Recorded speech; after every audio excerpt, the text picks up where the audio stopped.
Hello दोस्तों, मेरा नाम है मनीष कुमार और आप देख रहे हैं मनीष टेक्निकल चैनल। दोस्तों, आज हम कक्षा 11 के भौतिक विज्ञान का पाठ 2 मात्रक एवं मापन को पढ़ेंगे और हम जानेंगे कि मात्रक और मापन चैप्टर में क्या क्या चीज़ है। दोस्तों, हम मात्रक और मापन चैप्टर में मात्रक और मापन के बारे में जानेंगे, आंकिक मान के बारे में जानेंगे, मूल राशियाँ, भौतिक राशियाँ क्या होती हैं इनको जानेंगे, व्युत्पन्न राशियाँ क्या होती है, पूरक राशियाँ क्या होती है और साथ ही साथ इसमें विश्लेषण, त्रुटि विश्लेषण और विमीय विश्लेषण और सब हम इसी चैप्टर में करने वाले हैं। तो चलिए वीडियो शुरू करते हैं और देखते हैं कि मात्रक और मापन क्या होते हैं। वीडियो अगर अच्छी लगे तो लाइक करना और अपने दोस्तों के साथ शेयर करना ताकि लॉकडाउन में वो भी कुछ पढ़ सकें। चलिए वीडियो शुरू करते हैं। तो सबसे पहले हमें जानना है कि जैसे भौतिक राशियाँ होती क्या हैं। सबसे पहले भौतिक राशि, जिसे इंग्लिश में कहते हैं फिजिकल क्वांटिटी। भौतिक राशि जिसे कहते हैं फिजिकल क्वांटिटी, यानी कि अब भौतिक राशि क्या होती है। तो दोस्तों, इसका आप परिभाषा लिख लीजिए। वह राशि जिसे मापकर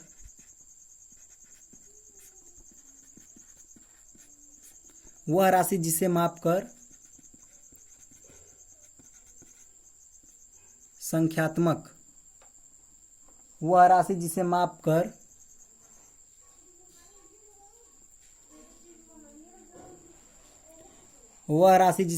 संख्यात्मक रूप में व्यक्त कर देते हैं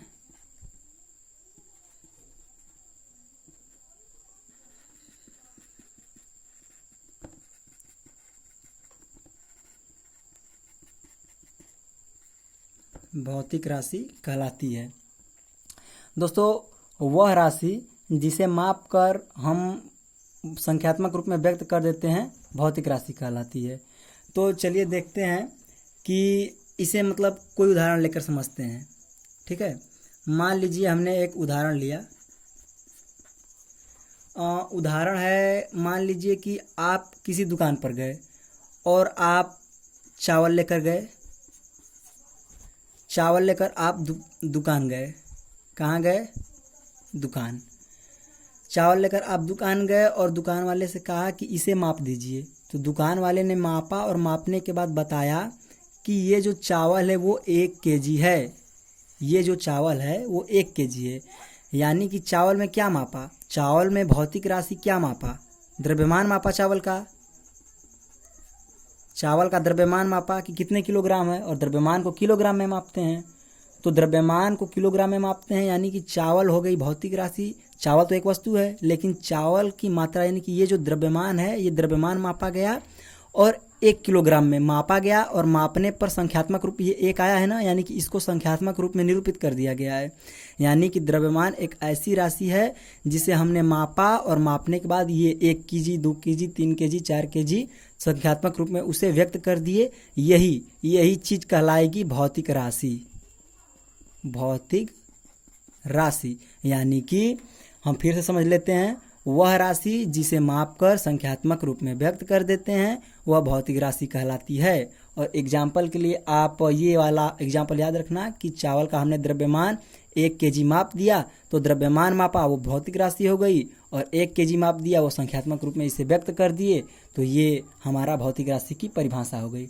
तो चलिए अब आगे बढ़ते हैं। भौतिक राशि का उदाहरण देख लेते हैं कि जैसे अगर पूछा जाएगा तो आप क्या क्या कहोगे। मान लीजिए कि आपसे कोई पूछ दिया कि भौतिक राशि के उदाहरण बताइए कि भौतिक राशि कौन कौन से हैं, तो आप क्या कहोगे। तो भौतिक राशियों के नाम लिख लीजिए, जैसे में ऊर्जा, ताप, द्रव्यमान। जिस तरह ये द्रव्यमान है चावल का, इस तरह हम चावल का ताप भी माप सकते हैं कि चावल में मतलब कितने डिग्री सेल्सियस तक का गर्मी है, या फिर हम समय को सेकंड में भी माप सकते हैं। यानी कि ये सब जो दाब, सामर्थ्य, ऊर्जा, ताप ये सब है, ये सब भौतिक राशियां हैं, दाब इत्यादि। तो चलिए अब अपने अगले टॉपिक की तरफ बढ़ते हैं। अगला टॉपिक हमारा है मूल राशि किसे कहते हैं। मूल राशि। तो मूल राशि को हम इंग्लिश में कहते हैं फंडामेंटल क्वांटिटी।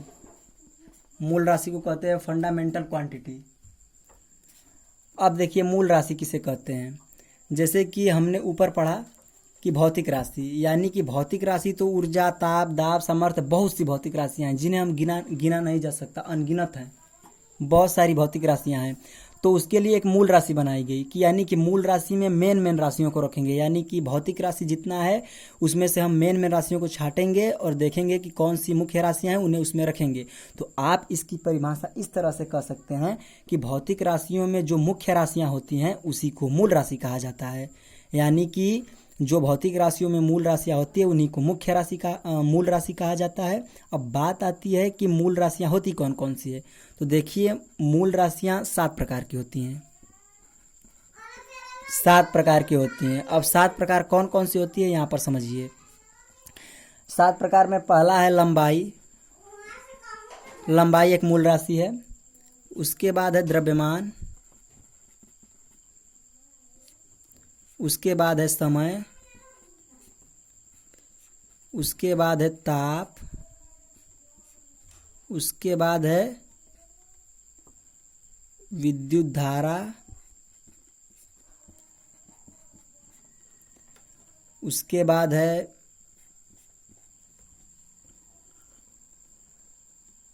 ज्योति तीव्रता,